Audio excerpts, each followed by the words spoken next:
Hello! Can you hear me? So, as Drew said, we're meeting to celebrate the birthday of Mr. Robert Burns, our great poet.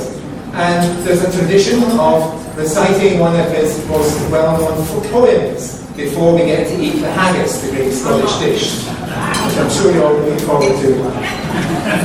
This poem is called Address to a Haggis, and it's been performed and recited in Scottish gatherings all around the world this evening and tomorrow. Scottish gatherings just like this, you're all honorary Scots for the evening. And this poem is written in English, but you might not know it when you hear it. There's a lot of special Scottish words in it. So I'm going to give you a summary of what the poem means first, so you'll understand it and enjoy it a bit better when you hear it. Is that okay? Yeah. And then we're going to have a ceremony, and then you'll actually hear the poem itself. Now, Mr. Burns starts off describing the Haggis as the great chieftain of the pudding race. Now, you know, of course, that there are races of mankind, like Africans and Asians and so on. Well, now you know there is also a race of puddings. And of course, who is the chieftain of this race? Well, the Haggis, yes, of course. And then he talks about the physical characteristics of the Haggis. And one of the first things is it's very heavy. And it's heavy because our Scottish flag chef has put so much good, nutritious stuff into it. And in fact, it's so heavy that the plate it's sitting on, the trencher, is groaning under its weight. The groaning trencher there you fill. And then it's covered with a skin, and through the skin there are these delicious juices coming out. And Robert Burns likens them to golden whiskey, amber bead in Scots language. So through your pores distill the juice like amber bead.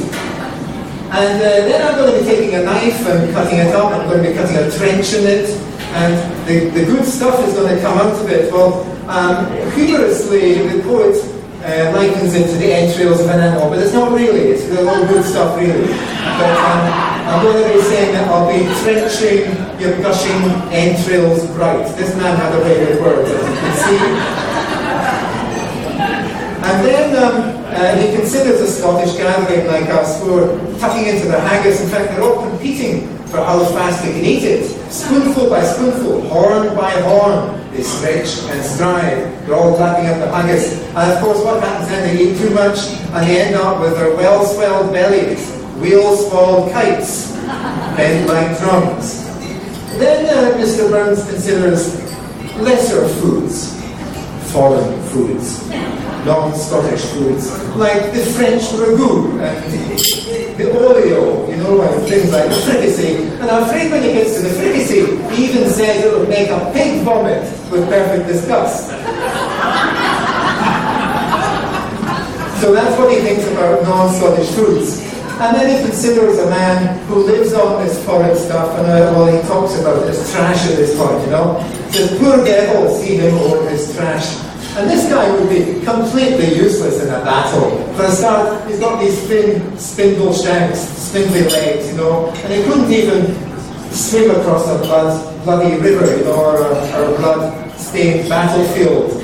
He'd be completely useless at that, you know, through bloody flood and field to dash, oh how unfit. By contrast, the man who has lived on haggis, you know, is haggis fed.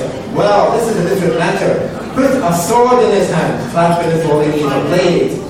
And he'll just be cutting off legs and arms and heads all over the place, just like taking the tops off a thistle, like taps a thistle.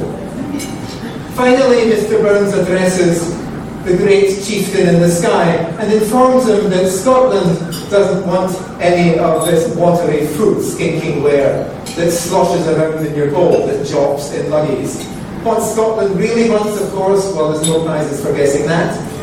In fact, I think I can smell the haggis now. Let's see if it's ready.